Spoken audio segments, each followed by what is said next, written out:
नमस्कार। आप जिस रियल केस स्टोरी का इंतजार बेसब्री से कर रहे थे वह इंतजार खत्म हुआ और वह सारी रियल स्टोरी जिसके लिए आप लोग चर्चा भी कर रहे थे, सोशल मीडिया पर चर्चा कर रहे थे, वो रियल स्टोरी अब आपके सामने आने वाली है।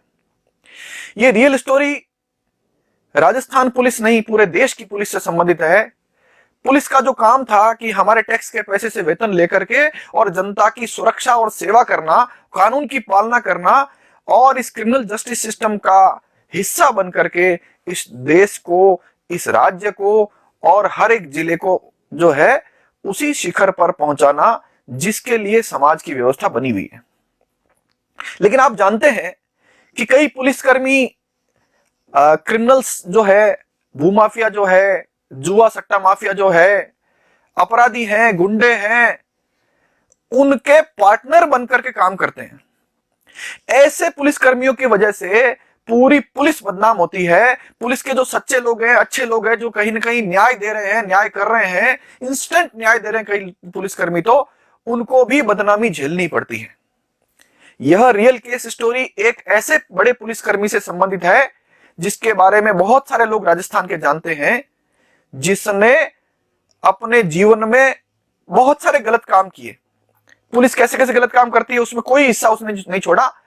मैं उसका नाम आपके सामने ला रहा हूं। उसका नाम है द्वारका प्रसाद शर्मा, अतिरिक्त पुलिस अधीक्षक यानी additional SP, CID CB, police headquarter Rajasthan Jaipur में अभी पदस्थापन है इनका। ये कौन है एडिशनल एसपी? ये एडिशनल एसपी वह है जो अपने कर्मों की वजह से कोटा में जेल में रहे। कौन है ये एडिशनल एसपी जिनके बारे में कहा जाता है कि निर्दोषों की चमड़ी कूटने में सबसे ज्यादा महारत हासिल है इनको, और इन्होंने न जाने कितने सज्जन लोगों को परेशान किसी न किसी रूप में किया है। लेकिन कहते हैं ना, ईश्वर की लाठी जिसमें आवाज नहीं होती है। एक बार इनका सामना किसी जागरूक नागरिक से हुआ और जब जागरूक नागरिक के साथ इन्होंने बदतमीजी करी तो जागरूक नागरिक जब आहत हुए और इनके बारे में पता किया तो इनकी पृष्ठभूमि जो है बहुत काले अक्षरों में दिखी। तो उन्होंने क्या किया, जागरूक नागरिक ने वह पूरी बात दस्तावेज के साथ आज आपके सामने रख रहा हूं। आप भी कर सकते हैं।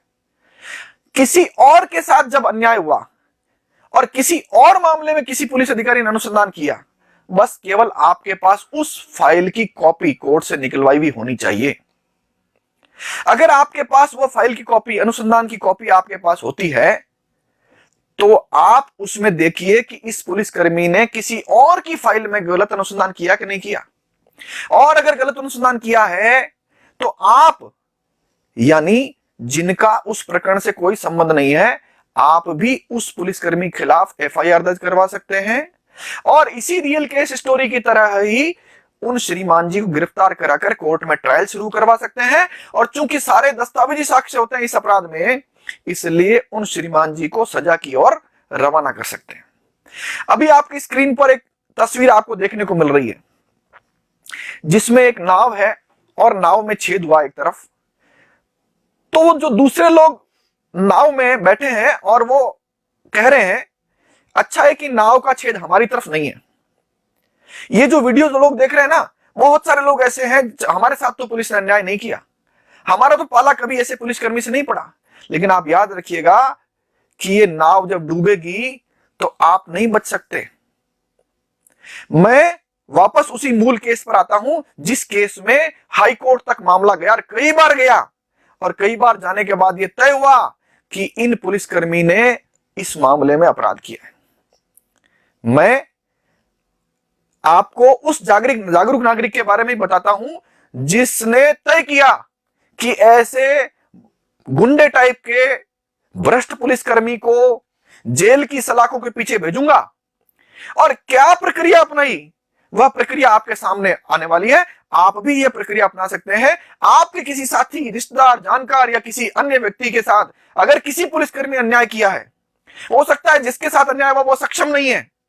आप तो वकील भी हो, आप तो स्टूडेंट भी हो, आप मजबूत व्यक्ति भी हो, आप विल पावर भी रखते हो, आप कानून जानते हो, आप जागरूक हो, और आपको लगता है नहीं, मैं ये जिम्मा उठाऊंगा कि ऐसे पुलिसकर्मी की जगह पुलिस में नौकरी करने लायक आदमी नहीं है ये, इसकी जगह तो जेल हो सकती है। क्या कर सकते हैं, मैं शुरुआत कर रहा हूं। उस जागरूक नागरिक ने जैसे काम किया, उसने द्वारका प्रसाद जी शर्मा के अनुसंधान किए भी कोई फाइल, जो फाइल अलवर जिले से संबंधित थी, वह निकलवाई, उसको पढ़ा। वह मामला 376 यानी बलात्कार का था। एक लड़की ने किसी के खिलाफ बलात्कार का मुकदमा दर्ज कराया, द्वारका प्रसाद जी ने उस मामले में एफआईआर लगा दी। उस फाइल को उस जागरूक नागरिक ने निकलवाई और निकलवा कर उसमें देखा क्या अपराध घटा है।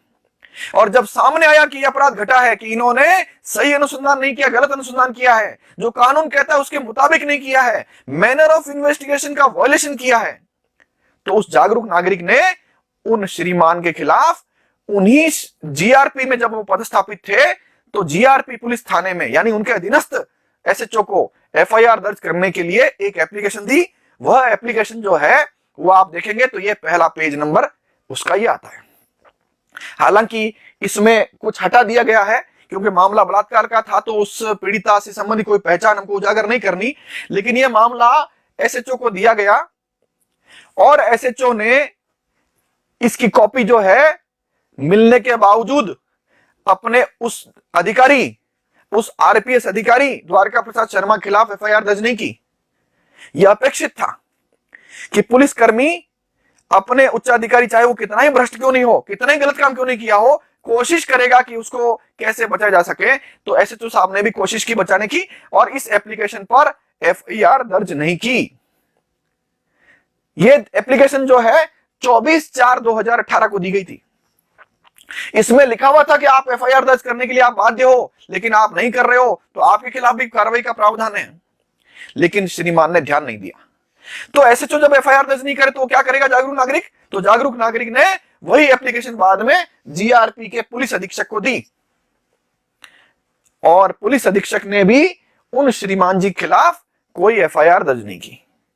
जागरूक नागरिक ने एडीजी रेलवे को एप्लीकेशन दी और वही कानून बताया कि आप भी बाध्य हो कानून में दर्ज करने के लिए, तो एडीजी ने भी एफआईआर दर्ज नहीं की। इस तरह से सारे उच्चाधिकारियों को जब एप्लीकेशन दी, दर्ज नहीं हुई, तो वह जागरूक नागरिक हाई कोर्ट में गया और हाई कोर्ट में मैं स्वयं अपीयर हुआ और मैंने कोर्ट को बताया कि कानून में संज्ञेय अपराध की एफआईआर दर्ज करना बाध्यकारी है। एसएचओ से लेकर डीजी तक को जानकारी में ला दिया गया, इसके बावजूद पुलिस ने एफआईआर दर्ज नहीं की है। इसलिए डीजीपी से लेकर के और एसएचओ तक सबके खिलाफ कार्रवाई करने का प्रावधान है। तो चीफ सेक्रेटरी को पक्षकार बना करके हाई कोर्ट में जैसी रिट फाइल हुई और हाई कोर्ट ने सरकार को इस संबंध में नोटिस जारी किए, करते ही क्या हुआ अगली स्लाइड पर देखिए। यह हुआ श्रीमान द्वारका प्रसाद जी शर्मा के खिलाफ तुरंत एफआईआर धारा 166 ए आईपीसी के तहत एफआईआर दर्ज हो गई। अब आरपीएस अफसर के खिलाफ एफआईआर दर्ज हो जाए तो क्या आपको सही अनुसंधान की अपेक्षा की जा सकती है? तो लगभग कम संभावना है कि सही अनुसंधान हो। तो ये जो एफआईआर है ये आपके सामने है जो दर्ज हुई। इस एफआईआर के दर्ज होने के बाद जागरूक नागरिक तुरंत वापस हाईकोर्ट में एक नई पिटीशन के साथ गया और ये नई पिटीशन में उसने फिर कोर्ट को कहा कि मामले में फेयर, प्रॉपर, इंपार्शियल, एक्सपीडियस इन्वेस्टिगेशन नहीं हो रहा है। तो आदरणीय हाई उच्च न्यायालय ने इस मामले में 2 महीने में नतीजा न्यायालय में पेश करने के लिए आदेश कर दिया।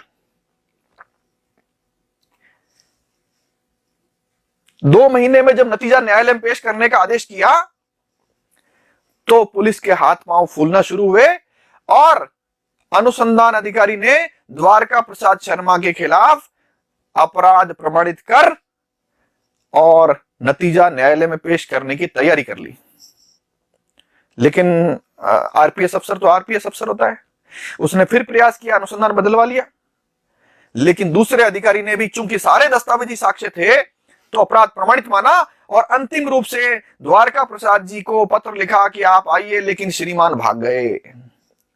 आरपीएस अफसर, एडिशनल एसपी लेवल का आदमी फरार हो गया। देखिए आपकी ताकत, आप मालिक हो, आपके टैक्स के पैसे से पुलिस नहीं, सारे लोक सेवक वेतन लेते हैं। और ये ताकत है, पत्र लिखा गया कि श्रीमान आपके खिलाफ चालान पेश करना है और ये न्यायालय से आदेश है। श्रीमान भाग गए, फिर दोबारा पत्र लिखा गया, लेकिन श्रीमान नहीं मिले।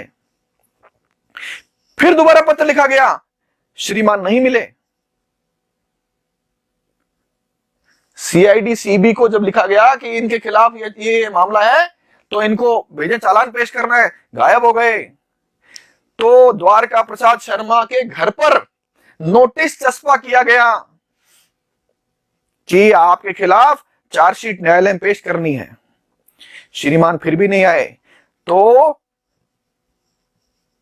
जीआरपी की एक आईपीएस अफसर ने एक एप्लीकेशन कोर्ट में लगाई और ये कहा उस एप्लीकेशन में कि द्वारका प्रसाद शर्मा गायब हो गया है, मिल नहीं रहा है, इसलिए इनका नतीजा पेश नहीं किया जा पाया है, तो थोड़ा सा समय और दीजिए। ये एप्लीकेशन जिस पर उनको समय नहीं मिला और यह एफिडेविट के साथ पेश किया गया था। और किसने एफिडेविट दिया? वो जो ऑफिसर थी उसने यह एफिडेविट दिया कि वह गायब हो गया है। ये एक आईपीएस अफसर है जिसने एफिडेविट दिया हाईकोर्ट में। और एफिडेविट के बाद एक खबर छपी, आपने भी कभी न कभी पढ़ी होगी, भास्कर, दैनिक भास्कर में, जिसमें एडिशनल एसपी ये है जो फरार हो गए थे और ये आईपीएस अफसर है जिसने हाईकोर्ट में एफिडेविट पेश किया कि ये फरार हो गए हैं। तो मुझे लगता है आपको नागरिक यानी मालिक यानी जिनके टैक्स के पैसे से वेतन लेते हैं उनकी ताकत समझ में आई होगी। साथियों, अभी लड़ाई खत्म नहीं हुई थी, क्योंकि एक सामान्य नागरिक का एक बड़े पुलिस अफसर से मुकाबला हो रहा था। सवाल यह आया सामने कि अनुसंधान अगर गलत किया गया है तो अलवर के किसी मामले में किया गया है और किसी लड़की या किसी मुलजिम के खिलाफ अनुसंधान चल रहा था। यह जागरूक नागरिक कौन होता है?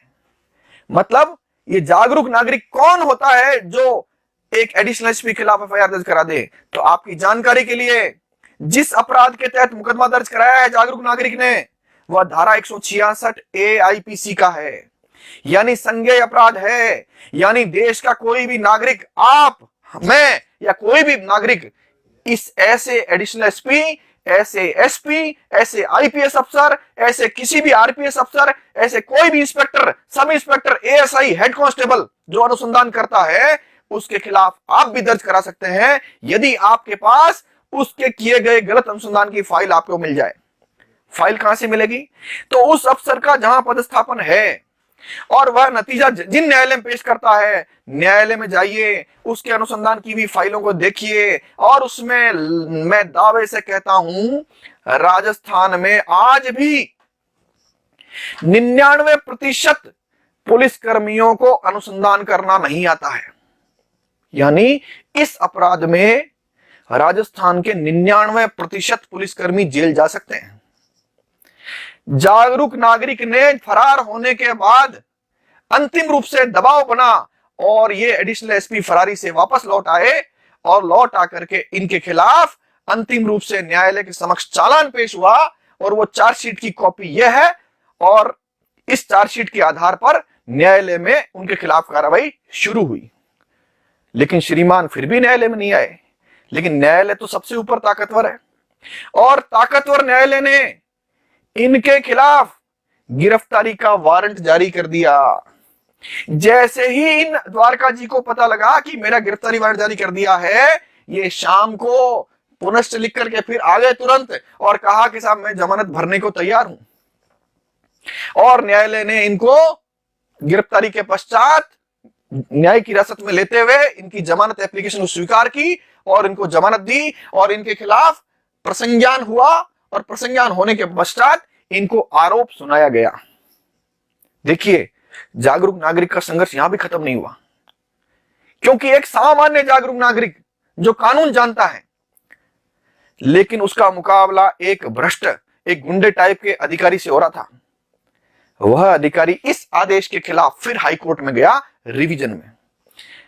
यह जो रिवीजन पेश की उसमें उन पुलिस अफसर ने राजस्थान के बहुत बड़े वकील को नियुक्त किया। वकील साहब ने हाई कोर्ट से एक्स पार्टी ऑर्डर कराया और केवल इतना आदेश करा पाए कि चार्ज जो है इनको सुनकर लगाया जावे, इनको सुनवाई का अवसर दिया जाए मात्र। हाई कोर्ट चले गए, हाई कोर्ट से भी इनको रिलीफ नहीं मिली।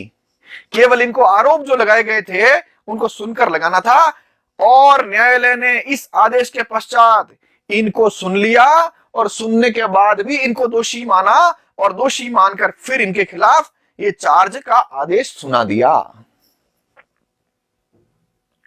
लेकिन फिर भी अधिकारी कहां मानने वाला था। अधिकारी ने इसी बीच में 482 सीआरपीसी के तहत उक्त एफआईआर को क्वैश करने के लिए पिटीशन फाइल कर दी थी। और उस अधिकारी ने इसके अलावा वो अलवर की जो लड़की थी उससे भी हाथाजोड़ी करके एक पिटीशन हाई कोर्ट में पेश कराई कि साहब मुझे तो इन पुलिसकर्मी से कोई समस्या नहीं है। लेकिन द्वारका प्रसाद जी की और उस लड़की की जिसने वो रेप का मुकदमा कराया था, जिसको हाथाजोड़ी करके लाया गया था, इन दोनों की पिटीशन इसलिए खारिज कर दी क्योंकि यह जो अपराध एडिशनल एसपी साहब के खिलाफ दर्ज हुआ था ये नॉन कंपाउंडेबल है, अक्षमनीय है। राजीनामा ना तो वह जागरूक नागरिक कर सकता है और न ही वह लड़की जिसके मामले में अनुसंधान हुआ था या कोई मुलजिम जो इस एफआईआर का था उनके किसी के भी चाहने पर यह अपराध खत्म नहीं हो सकता। हाई कोर्ट ने वह जो लड़की ने पिटीशन फाइल की थी उस पिटीशन को डिसमिस कर दिया, खारिज कर दिया और इसके साथ साथ आदरणीय द्वारका प्रसाद शर्मा जी की पिटीशन को भी डिसमिस कर दिया। यह ताकत दर्शाती है एक जागरूक नागरिक की, यानी आपकी, यानी टैक्स पेयर की, जो सच में देश का मालिक है। यह रियल केस स्टोरी आपको एहसास दिलाती है, आपको ताकतवर बनाती है। आप अपने साथ अन्याय भी मत सहन करिए, न केवल अपने साथ, अपने आसपास मिलने वाले रिश्तेदार, जानकार, किसी के साथ भी अन्याय नहीं होने दीजिए। लेकिन कई बार मैं जानता हूं राजस्थान के बहुत सारे जिले जिनमें खुलेआम पुलिस अन्याय करती है। मुकाबला करिए ऐसे बेईमान का, लेकिन साथ में संरक्षित करिए उस पुलिसकर्मी को जो कुछ अच्छा करता है, जो सच्चाई से नौकरी करता है। ऐसे पुलिसकर्मी को संरक्षित भी करना आपका ही जिम्मा है। अन्यथा पुलिस जो है अगर नहीं रहती है तो क्या समाज की हालत होती है वह आप जानते हैं।